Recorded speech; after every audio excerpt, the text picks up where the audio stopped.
our 22 News Broadcast Center, our special Your Local Election Headquarters edition of 22 News in Focus continues with an in-depth look at Ballot Question 1.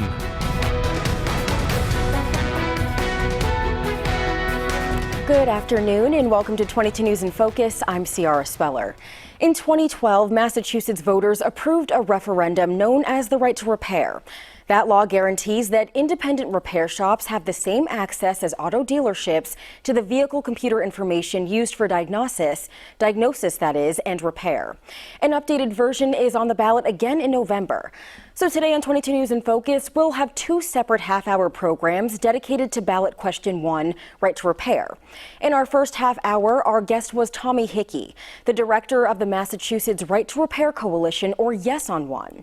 And joining me now is Conor Yunits, spokesperson for the Coalition for the Safe and Secure Data, or No on One. Thank you, Conor, for being here with us today. Thank you, Ciara. We want to start with some background information on your organization and the ballot question itself. What is the Coalition for Safe and Secure Data? Sure. The Coalition for Safe and Secure Data, it was put together at the end of last year, and it's funded by automakers, and it's specifically to oppose Question 1, because in our view, Question 1 is not right to repair. Right to repair is already the law in Massachusetts.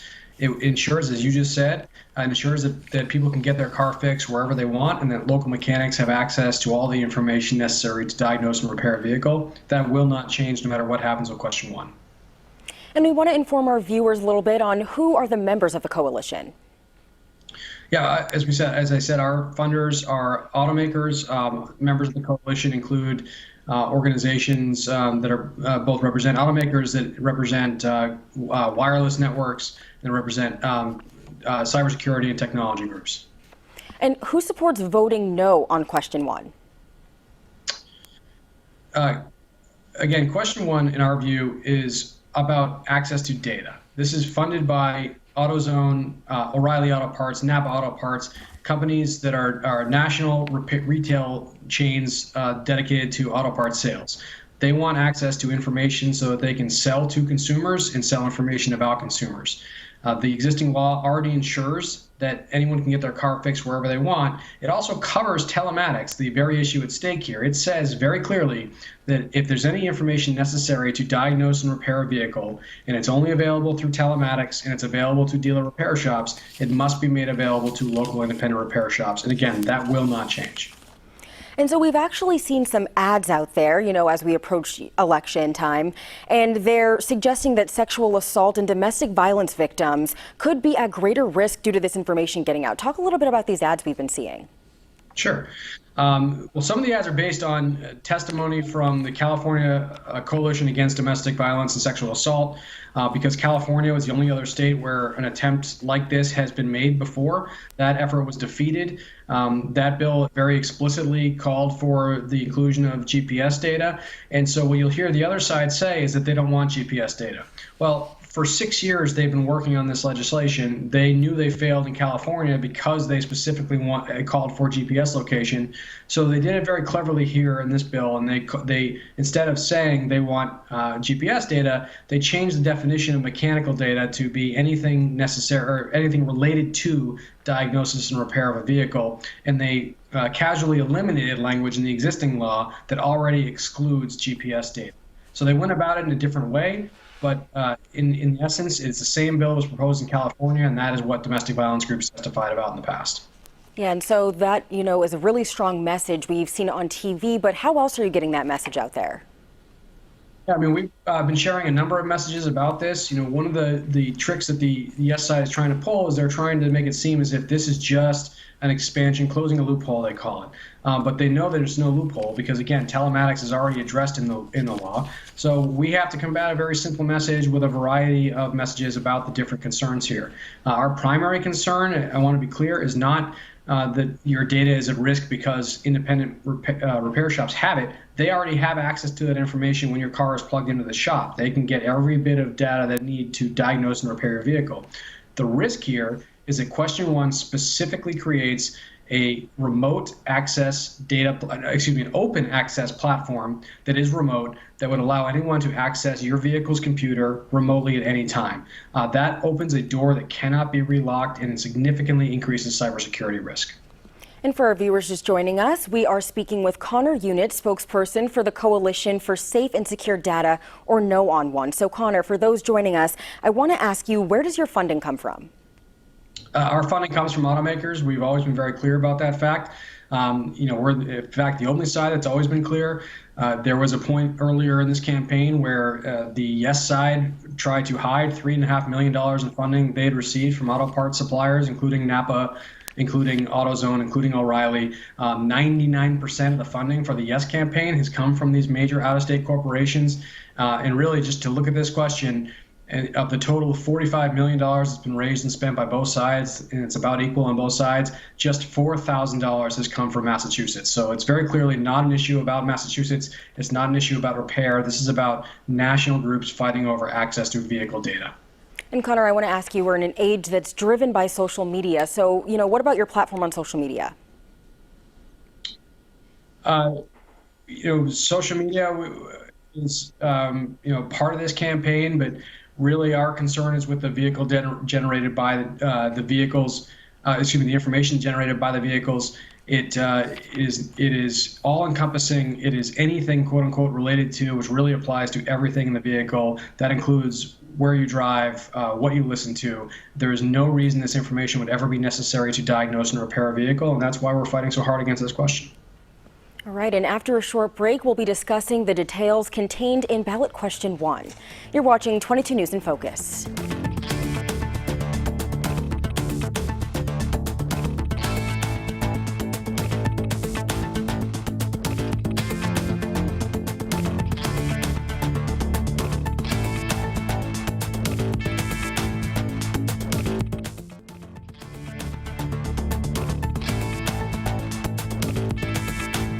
Welcome back to 22 News in Focus. We're discussing voting no on Ballot Question 1 on motor vehicle mechanical data sharing. We spoke with the opposing side to this question in an earlier program, so now let's discuss some of the details included in this ballot question. This proposed law would require that motor vehicle owners and independent repair facilities be provided with expanded access to mechanical data related to vehicle maintenance and repair. A no vote would make no change in the law governing access to vehicles' wirelessly transmitted mechanical data. We're going to bring Conor Yunits back in right now. Conor, the law states that only mechanical information will be accessible. So what exact information would be accessible through this mechanical data? All right, so right now, the way it works is vehicles that do produce this information, and I want to be clear, it varies by manufacturer, it varies by model, but more importantly, it varies by year. So older cars do not have these kind of systems in them, and they've been getting more advanced for sure. But right now, for the most modern cars, say a model year 2020 car that has telematics, the information would be sent from the vehicle to a protected server that the automaker maintains and secures, and then down to an app that the consumer can access. What question 1 would say is that this has to be accessible to an open access platform, and like the existing system, must work with a mobile application. However, it specifically says that automakers can have no role in the creation of this app or the access to this app. So if you're the yes side likes to use, for example, banks and ATMs or mobile apps as their comparison, but you don't ask Citibank not to be in charge of the security around the Citibank app. Their vested interest is in protecting their own information and protecting their consumers' information, as is the automaker's interest right now in protecting and securing their consumer information. When you remove them from the equation, it creates a huge question mark as to who is creating this application, who is securing it, who is ensuring that it's most up to date and prepared for sophisticated hacking attempts. Because again, our concern is not that your local repair shop is somehow going to misuse your data. Our concern is that you're opening this pathway into the car's computers. And if that pathway is open, it becomes at risk for malware, for ransomware, for theft, for someone just taking over the vehicle, which is why the National Highway Traffic Safety Administration, the federal agency charged with keeping America's highways safe, has said this raises grave concerns and potential risks for American families, and why so many cybersecurity experts have weighed in against it. And so there's some concern that this information would be susceptible to hacking from outside the business. Could you further discuss that? Absolutely. Look, we know the FBI over a year ago raised alarm about the number of attempted hacks into vehicle systems. What this would do is completely lower the bar for access into those systems. Like right now, again, some of this information is transmitted wirelessly. Automakers invest hundreds of millions of dollars every year in keeping their systems safe because they have a vested competitive interest in doing so, and ensuring that their consumers are protected and ensuring that their cars, their systems are the safest on the market. If you remove them from the equation and you say that anyone can get access to any connected vehicle in Massachusetts through this one entry point, you create a scenario where one hack, one penetration could wreak havoc across the entire system. That's why, just this week we've seen questions raised by the Boston Globe. We've seen questions raised across a number of publications. There was one raised in Commonwealth Magazine as well. And again, this goes back to what the National Highway Traffic Safety Administration has warned about. There is significant risk here if you create one central access point to all vehicle computers. Yeah, and so for those consumers who aren't sure if they're going to vote yes or they're going to support no, I want to ask you about proof. Is there any proof that a hacker could access someone's motor vehicle information and take control or have access to someone's home or cell phone? There have been a number of well-documented vehicle hacks over the last several years, mostly conducted by academics looking to exploit holes. And automakers have followed these closely to improve their security systems. There's one about 5 years ago. It was very well documented on a Jeep. And once they worked on this car for about a year, they were finally able to get access. And once they did, they could control it remotely. That's exactly what we're talking about here. But I want to flip that question of proof around because, as I said to start this show, we believe this is unnecessary. And for the past year, we've been asking the yes side to produce any sort of proof, any sort of evidence that there is repair information that is made available to dealer repair shops that is somehow not made available to local repair shops. And for over a year, the other side has produced zero evidence that this is the case. Because, again, if it were the case, if some automaker was withholding information from local repair shops, they would be in violation of the existing law. And whether or not question 1 passes, they would still be in violation of the existing law. So again, the burden of proof really should be on the folks that are pushing to change this law because they have yet to show any sort of cause for why this law is necessary. And all we know about this is that it does increase risk with no measurable benefit. All right, Conor, and I want to ask you, how would the passage of this law impact independent automotive repair businesses? As far as we can tell, it would impact them very little. And as we've seen in a number of reported instances this week, for example, Tufts University, the Tisch Center, did an independent study of the ballot question. It was just released this morning or yesterday. I apologize. The dates are all blending together. It was released this week. And it said that the measurable impact of a yes vote on local repair shops would be very small in the near term. And I want to focus on that because, there may be long-term reasons to do something like this. And the other side has said this is not really an issue now, but it will be in the future. But what's problematic about that is that they put in this ballot question a requirement that all cars comply by model year 2022. Those cars can start being sold in Massachusetts in January.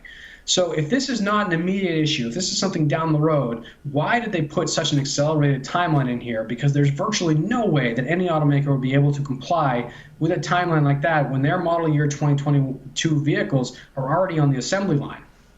Lastly, I want to ask you, what if this doesn't pass? If this doesn't pass, consumers will notice no difference because the existing law already ensures that they have access to all the information. It already ensures that local repair shops get all the information, and it covers telematics. All right, Conor Yunits, thank you. We'll continue our conversation when we return. You're watching 22 News in Focus.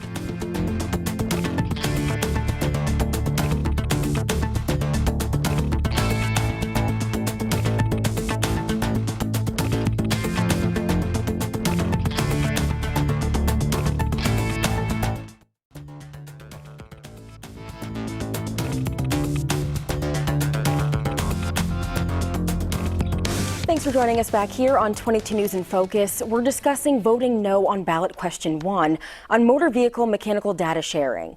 We spoke with the opposing side to the question earlier in an earlier program, and we want to bring back Conor Yunits. He's spokesperson for the Coalition for Safe and Secure Data, or No on One.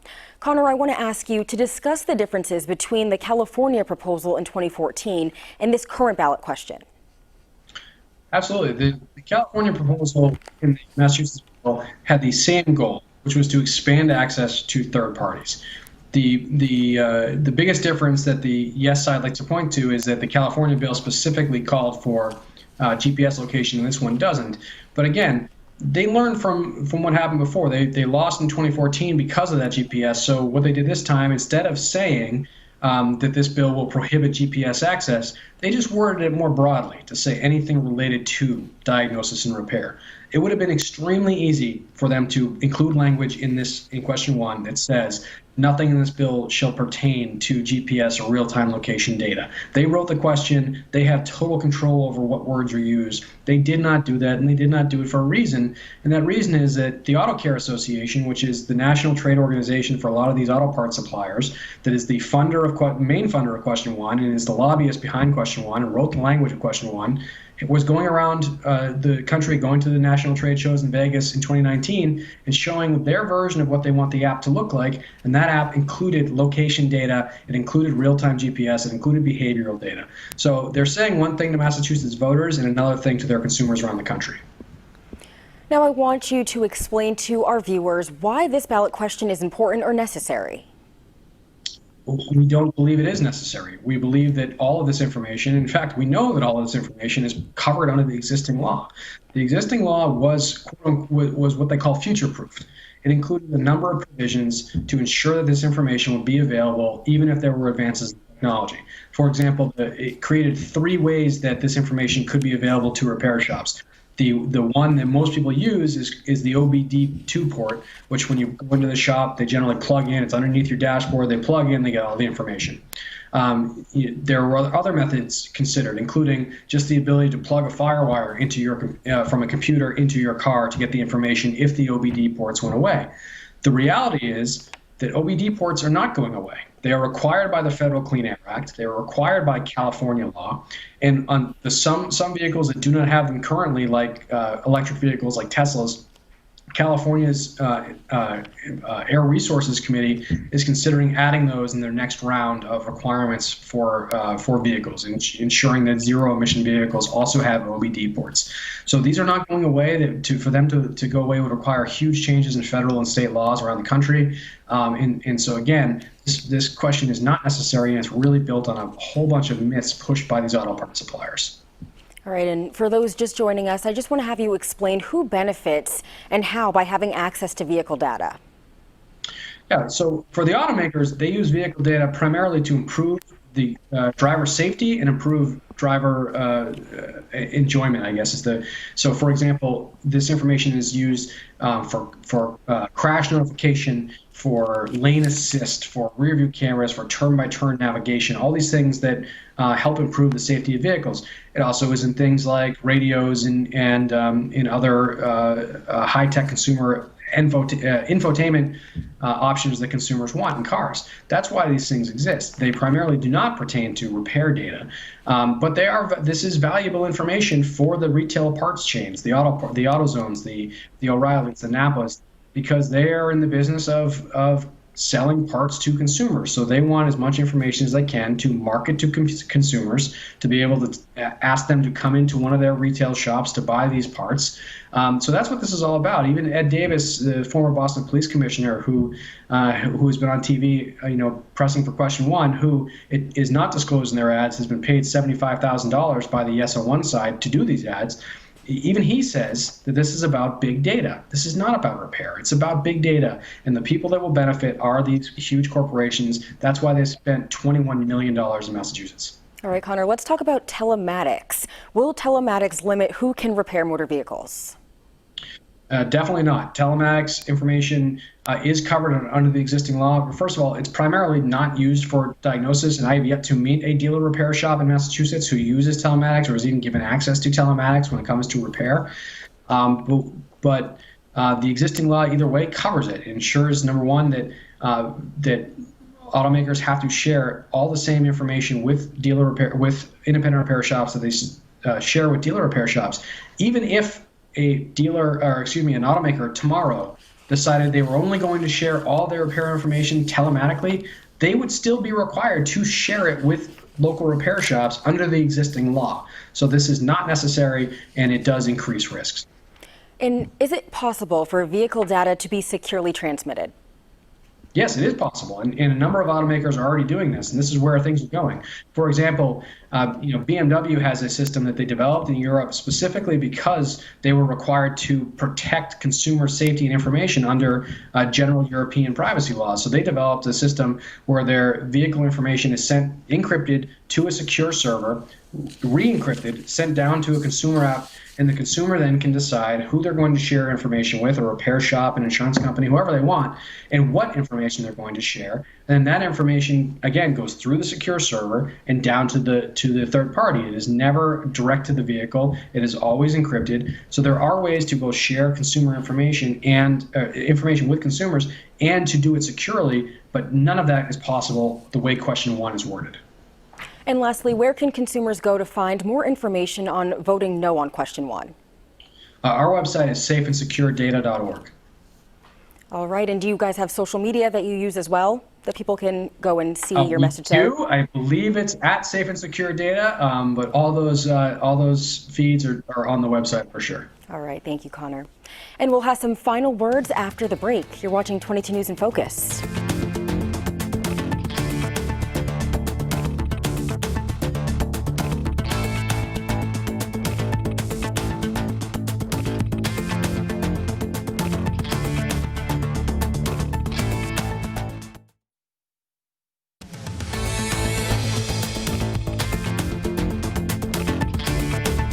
You've been watching 22 News in Focus today, and on our program, we've been discussing the no vote on ballot question 1 on motor vehicle mechanical data sharing with Conor Yunits, spokesperson for the Coalition for Safe and Secure Data, or No on 1. Conor, we thank you for being here with us on our program and sharing your insight today. Thank you, Sierra. And that is it for our program today. But if you missed any of it or the previous program discussing the Yes on 1 perspective, you can watch it in full on our website at wwlp.com. From all of us here at 22 News, we wish you a great day.